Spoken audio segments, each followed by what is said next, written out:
Window down, yelling out money, anything, ayy. Ooh, got the foot on the gas, pedal to the metal when I'm getting to the back, ayy. Got the foot on the gas, pedal to the metal when the lane moving fast, ayy. Ayy, let them all cross. If they hate, then let them hate and make a bigger boss, ayy. What is up, ladies and gentlemen? We are back. We are live. It is the Freight Coach Podcast, the top podcast in transportation, coming to you guys every single weekday, 8:30 a.m. Pacific, 10:30 Central, to break down some industry headlines. But most importantly, you guys provide some actual insight into what you can do with all of this information. If this is your first time tuning in, welcome. This is the real side of freight, ladies and gentlemen. And I do say that before every single show. And what I mean by that is I only speak with transportation professionals, because at the end of the day, you guys, I want to talk to the right individuals who have done what you're looking to do or who are currently doing what you're trying to achieve, so you can take that information, apply it, utilize it, and see a meaningful difference in your business and your life. Happy Tuesday, everybody. I got a couple of very special guests for you guys here today. When I first heard about them back at the TIA conference, and mutual friend Eileen Dabrowski was telling me about their story and how they got into the industry. And as soon as I heard how they did, I was like, those are my people. I want to talk to them about their journey inside of transportation. So with that being said, I have my friends Amanda and Lacey with Transport Express on the show today. Ladies, thank you so much for joining me. Thank you. Thanks for having us. We're really excited to tell our story. We've kind of been a bit of a piece of interest at every conference we've gone to. It's probably the blue hair, if I'm being honest. And like, because as somebody who is known for, colors that attract attention out there in public. And, to be honest with you, I don't know if I've ever seen anybody with that style of hair at any transportation conference I've been to. But here's the thing. People remember you, and that's what you need to do when you start a business. People need to remember who you are, because they're flooded nonstop with outreach and everything else that goes on just at work, and that doesn't include anything outside of work that's distracting them as well. So it's a thing to keep people's attention, and I love it. So I'm just going to lead in with this. I want you to tell people, how did you guys get your start in freight? Like, what brought you in here? How much experience did you have in the industry prior to coming in? Zero. None. And we'll be the first ones to, say that we're the people in the room that know the least. So in 2021, we actually acquired the Transport Express. This is a brokerage that's been around since 1991. Small, agile, spot focused. We didn't know what any of that meant when we bought the business, because neither one of us come from transportation. I mean, my uncle drove truck. My grandma drove truck, but that's about the extent of our experience. But really, we are coming from an entrepreneurial standpoint. In our bios, like, my dad owned his own businesses. Her dad's a third generation business owner within a family owned lumber yard. My husband and I have a concrete and masonry business. She also has been part owner in some construction businesses, investing in part ownership. So we're like, I don't know, business is business, right? How hard can it be? Yeah. And we bought in November of 21. And so as all of you understand what the last 3.5 years have been like in this industry, jumped on a roller coaster. I love it though. Again, and this is why as soon as I heard about your guys' story, I was like, I got to meet them. Like, those are my people there, because my tolerance for risk is a lot higher than most people's at this time. We're very similar in the sense of I run through a wall before I even see if there's a door on the wall that I could have walked through. That's just my style. That's how I've always operated. And ironically, my business partner, Angelo, he's like, hey, dumbass, there's a door right over there. We should probably walk through that one and take that route. And him and I balance each other out really well with that. And same thing.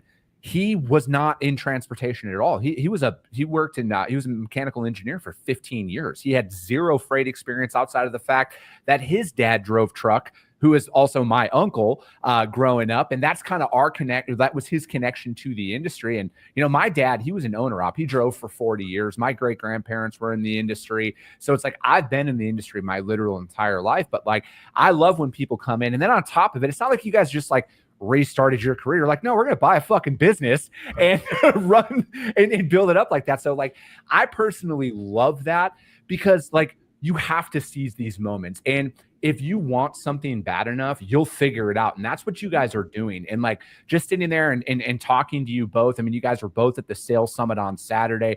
you guys are fully committed to making this work. And I love that, right? There's no like, hey, we're the owners, like you guys do. No. You guys are ingrained in this. You guys are making this work because like you guys truly care about the business and where you guys are taking with this. So like, what are some of those early, and this might be it's hard to come up with like one. What were some of the most early eye-opening things that you guys were like, we need to get this fixed, or we need to like streamline this fast? Like within the business itself? Within the business. Really, we've taken a kind of non-traditional approach. We understood that we really didn't know anything. And so we made a verbal commitment to the employees that came over with the business. And we said, we won't change anything for 12 months. Yeah. We want to learn how you guys do this because, we're small, but we're mighty. You know what I mean? We've got 7-8 brokers, and our first year, before the market kind of shifted, our top line was close to 40 million. So these people know what they're doing, and we're cradle to grave. They're very adept, they're almost all remote. And so we knew that if we came in and we just started taking a sledgehammer to stuff, we would lose everything that created the value in the business when we bought it. Since then, we definitely have learned a little bit more. 2024, we attended our first Capital Ideas Conference in Arizona because it took about 2 years for us, I really feel like, to speak the language and understand what any of this actually means. And so now we've started to kind of move the needle. We're understanding that with all of that knowledge that we have within our company, we really need to get that, kind of expressed. Knowledge needs to be a written playbook. So right now there's no SOPs, there's no training manual. Like literally this is just come here, we'll throw, a couple numbers at you, or here's some customers that people have worked with in the past, and just kind of learn from the ground up. And so what we're really trying to understand is, as we've learned from the top down, how we create some SOPs and, KPIs and standardizing this so it's scalable, because our entire point, this is an investment. We want to grow. But if I can't replicate what's working, we're not going to scale and we're not going to grow. Yeah. And that's something, I've been talking about this a lot lately is like the hardest part that I think I've come across, and I'm going to remove the human emotion from business here. I'm more talking the hardest part that I've encountered personally is like, you think you might have the right process, or you think you might have the right system in place, but you don't actually know for like 90 days. Like you really have no idea if this is going to work out. And that's coming from somebody who, I have a lot of experience in the industry, but this is one of those situations where it's a lot different when if it doesn't work, you go broke and you lose your house and everything, like there's an added pressure that comes along with that. And, when it comes down to like documenting SOPs and procedures and all of that stuff, that's what we did early on, because like we didn't have any freight.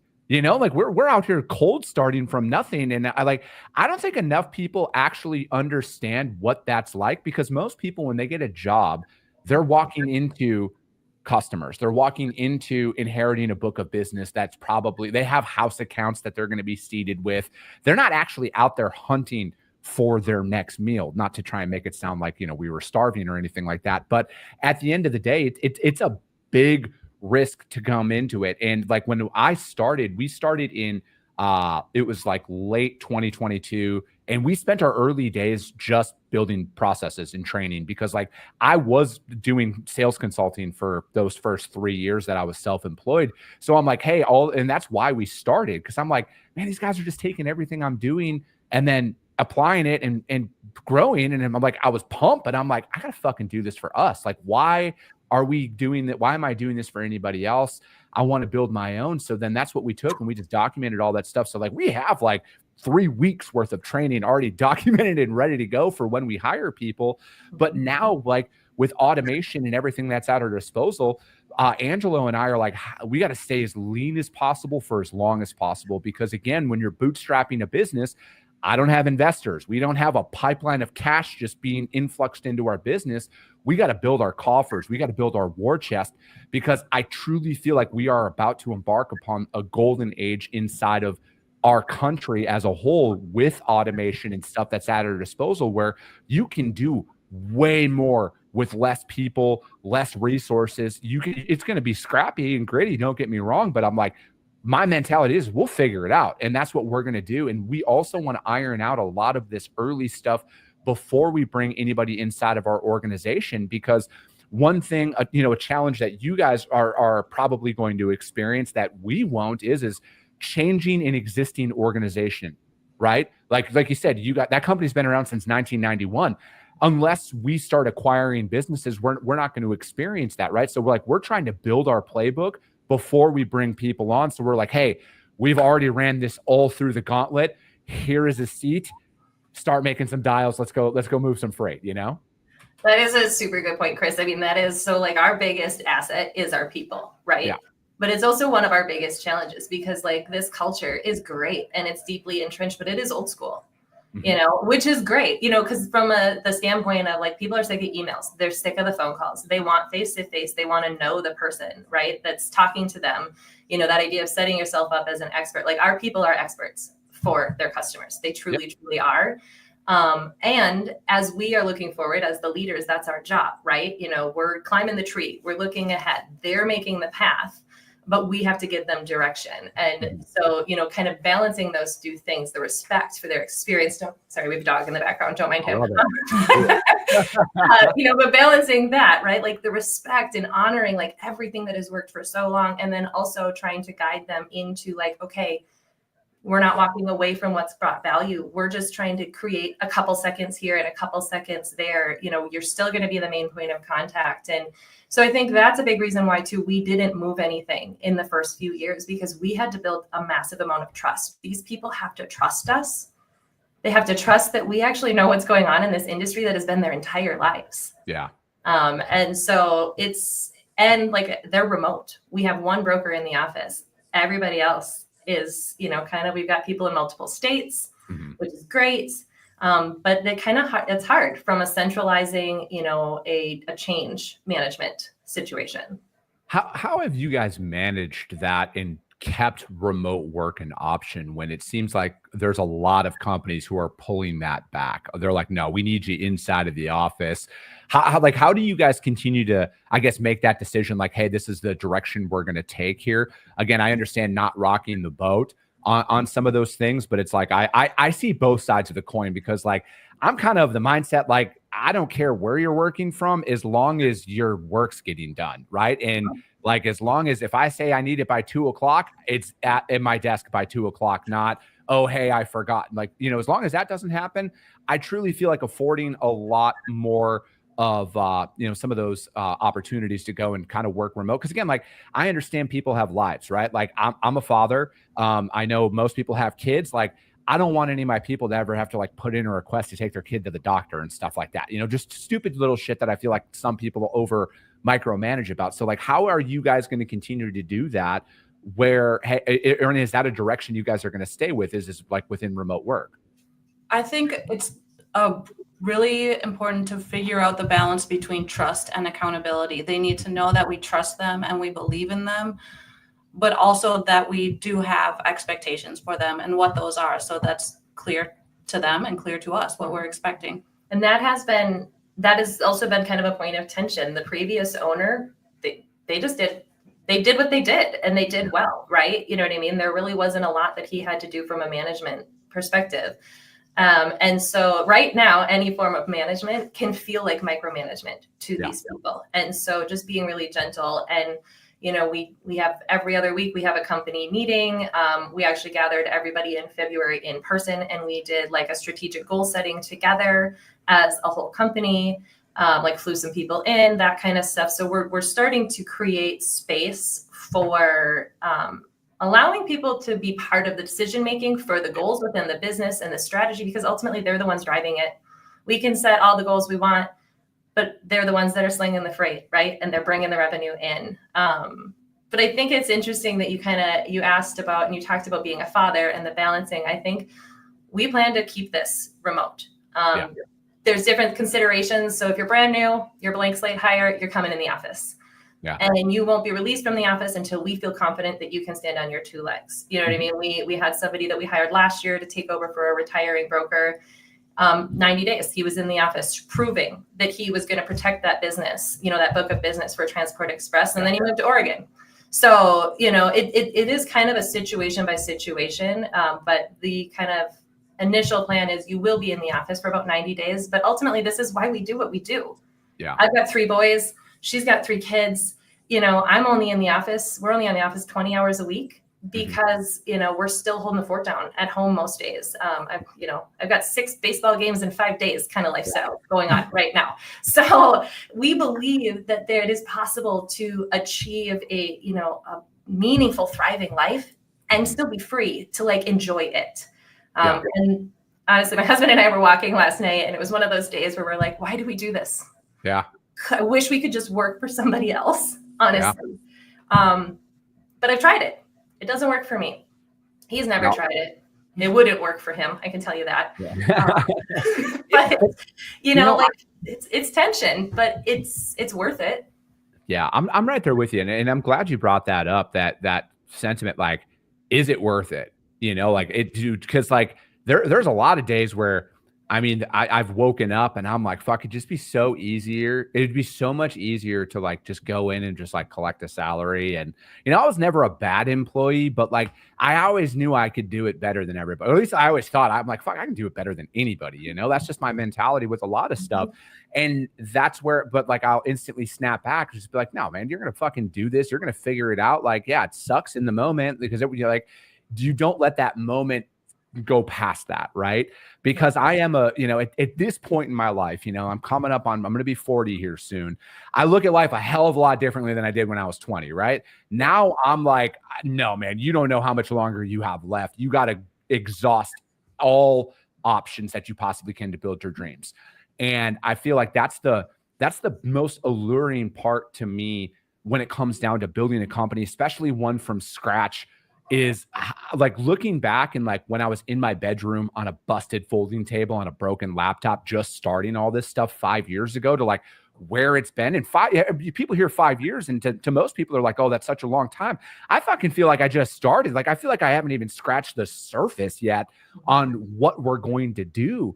But it's I also understand that you need to balance out and kind of get to that equilibrium. And I'm not saying work-life balance, sing kumbaya. I mean, you have to find those pockets of time where you can disconnect, whether it is a walk with your spouse or for me, my anchor is fitness. I go to the gym every morning. Those first 2 hours are my reset every single day because I'm not at a point where we can stop and go on a vacation or anything like that, but that's a commitment that kind of comes along with the territory. And I'm cool with that, right?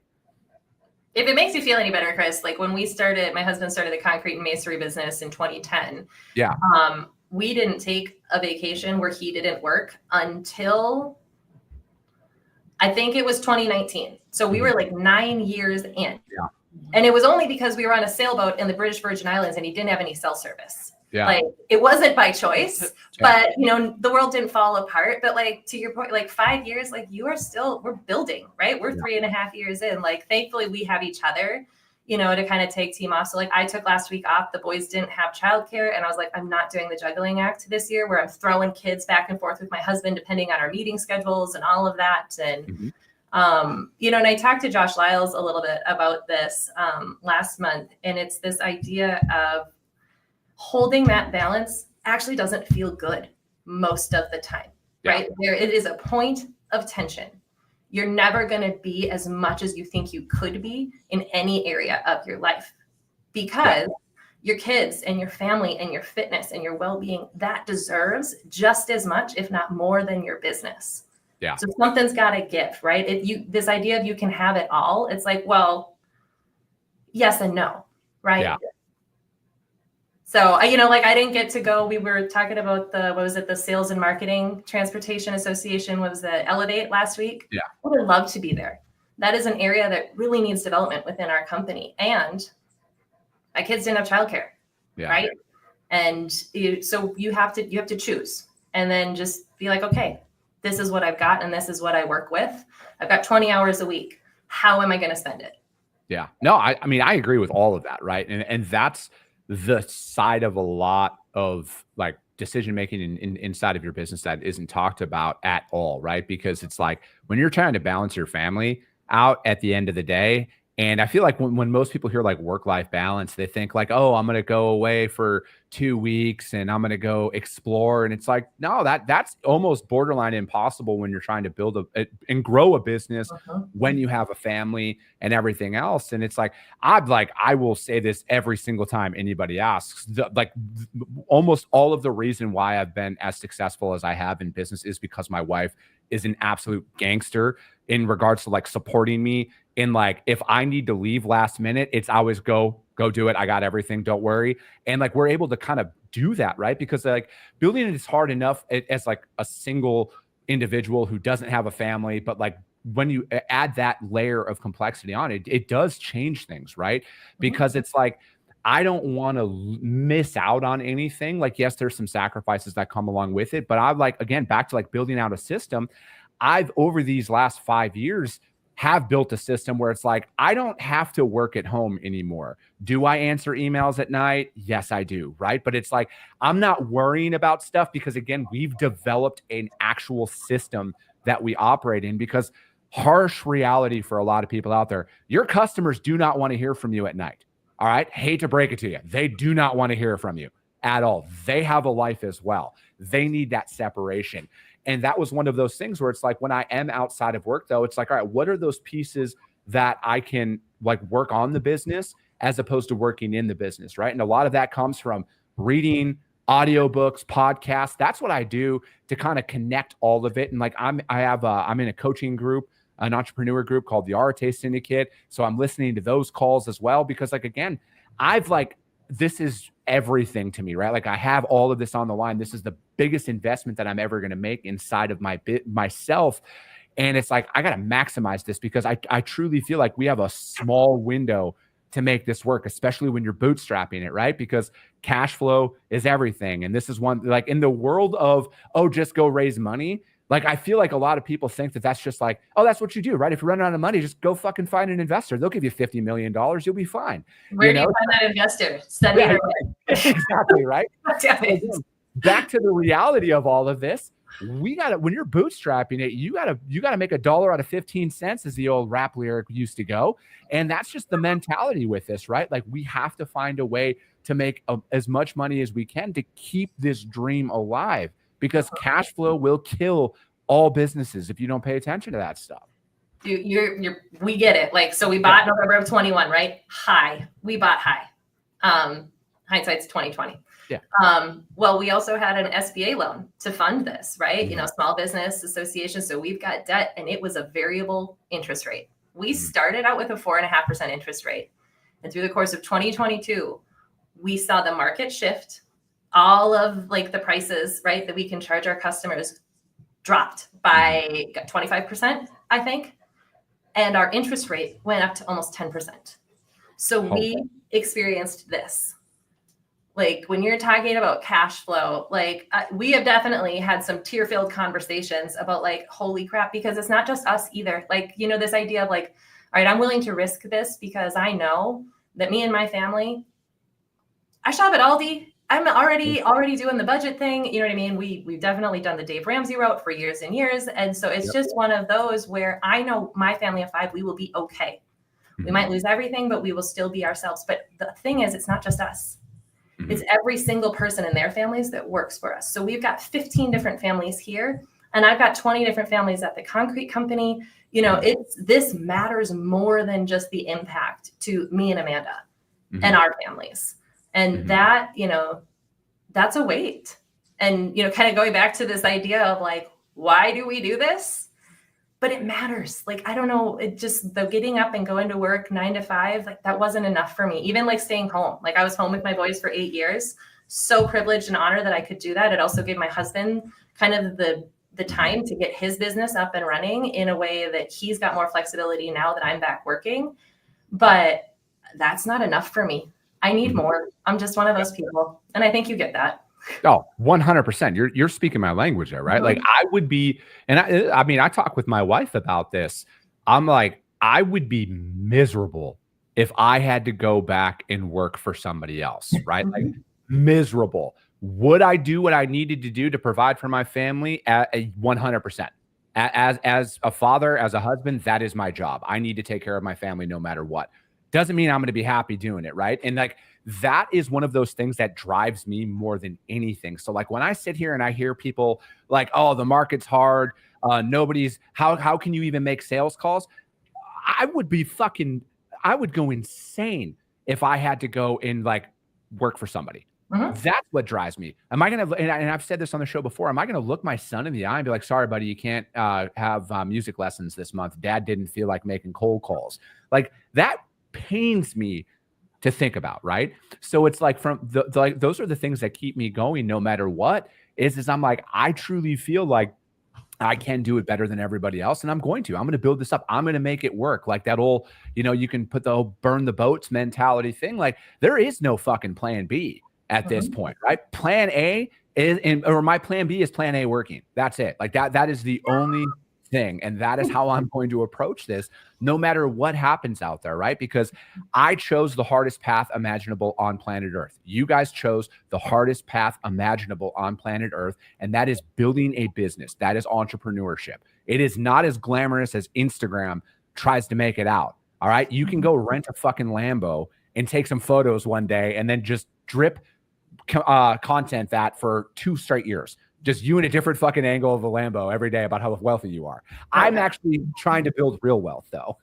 Correct. Yeah.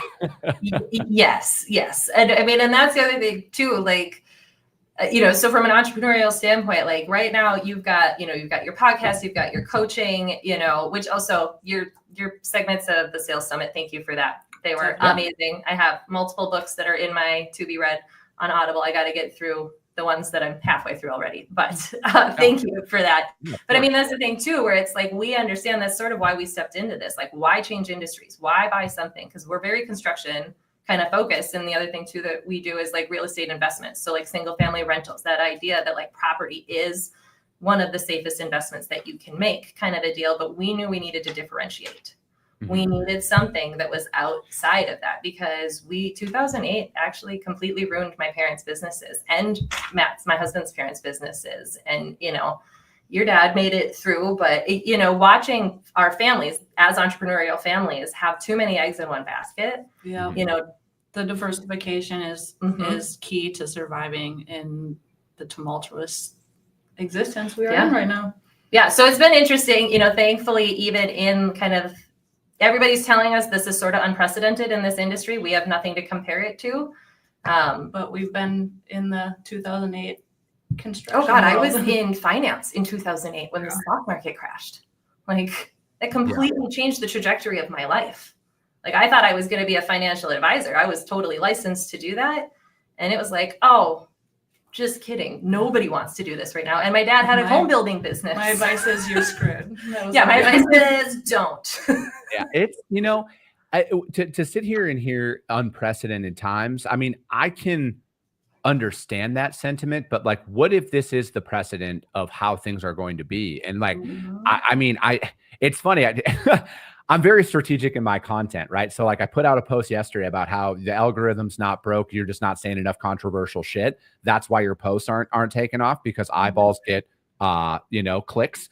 And then today I put one out about how, you guys, this might be the market, right? Like it doesn't matter what any of these companies are out there saying. What if this is the way that things are going to be? How are you going to approach this, right? And it falls flat because nobody wants to fucking hear that. People want the soft, cuddly, oh, things are going to get better. Things are going to be fine. What if they don't? All right. I think more people need to start asking themselves, what if things don't improve? What if this is the way that things are going to be? How are you going to make it? Right? Because like and you guys probably understand this better than anybody. You have to make this work, right? Or else it's you on the line. You are the personal guarantee that this business makes money and you can pay that shit back, right? Just like I am the personal guarantee that this business is going to make it, right? So it's like, I can't approach this as when is it going to get better? It's like, I got to fucking make it better. Yeah. And that, like, I think one of my favorite ways of kind of framing that sort of what you're getting at, Chris, is stop saying what if. Stop saying what if, even if. Like that is one of the most empowering statements you can use. So even if the market never changes, here's how we are set up to navigate it. You know, Yeah. that idea, not what if the market never changes. That comes from a place of fear and uncertainty. Like, even if is like, I know that I'm going to figure it out. Yep. I know we're going to figure this out, because even if we lose our largest customer, we know that all of our other customers actually saw a 17% increase in revenue last year. Yep. You know, and like diving into that and truly understanding like the slicing and the dicing, because we have a very unique and very diverse kind of books of business here. Everybody has their niche, which again, going back to the diversification thing, right? You know, it's been able to carry us. And so that, and the fact that we're almost 100% spot, that terrifies a lot of people, but it makes us really adept for right now. Yeah. All of the tariff stuff, all of the uncertainty around pricing, and all like just the shifts that we've seen in the last 3.5 years. And I think the fact that we are small, we are cradle to grave, and we are spot, I think that is why we've been able to navigate this, and our people have kept us not just afloat, but actually still growing and increasing our customer base and our load volume over the last 3.5 years. No, I love it. I love that mentality with it. And I'm gonna have to get you guys back on, right? Because like you guys are on the real side of this stuff, right? And it's, I love talking to individuals like yourselves and, other of the founders that I've met out there who like literally have it all in line. You guys operate differently than most people, right? Because, and again, I'm not here to knock anybody. Like, I do not recommend anybody become an entrepreneur unless they like are very fucking serious about it and they understand what it actually is. But like, you operate differently, you walk differently, you talk differently, you think differently about a lot of things, and you process things a lot differently, right? So it's like, I'm going to have you guys back on, whether you guys want it or not. You're coming back on at some point. But how does anybody reach out to you guys, though? I mean, I know somebody made a comment about, they love seeing women on the show, especially as business owners. There's a lot of other women inside of the industry that need to connect with you guys. I'm sure of it when they hear you guys on there. How do people reach out to you guys? We welcome that. Especially, I hate doing the call out of women in this industry, but it is a big deal. It is a thing. Yeah. And so, transportexpress.com is our website. I am on LinkedIn, Lacey Olson, NBA. Amanda is on there as Amanda Haire. We welcome any reach outs on there. We also are members of the WIT, the Women in Transportation. So I'm starting to get involved with some of the forums on there, and there's some smaller networking groups within it. So I think those are probably the easiest ways to get a hold of us. Our email addresses are on our website. Shoot us an email. Perfect. Also, I love it. We're always looking for more opportunities for tech solutions that create efficiencies for our team. So I'm just going to put that, shameless plug out there. No, you'll probably get flooded without. I know. But it's worth it. No, that's great. I love it. Amanda, Lacey, thank you guys so much for taking the time to join me. That is going to be it for today, ladies and gentlemen. As always, if you got value in what you heard, subscribe to the show. If you're feeling really ambitious after this one, rank the show on iTunes and Spotify, because if you see value, your network's going to see value as well. I appreciate you guys. I love you guys, and we'll be talking to you soon.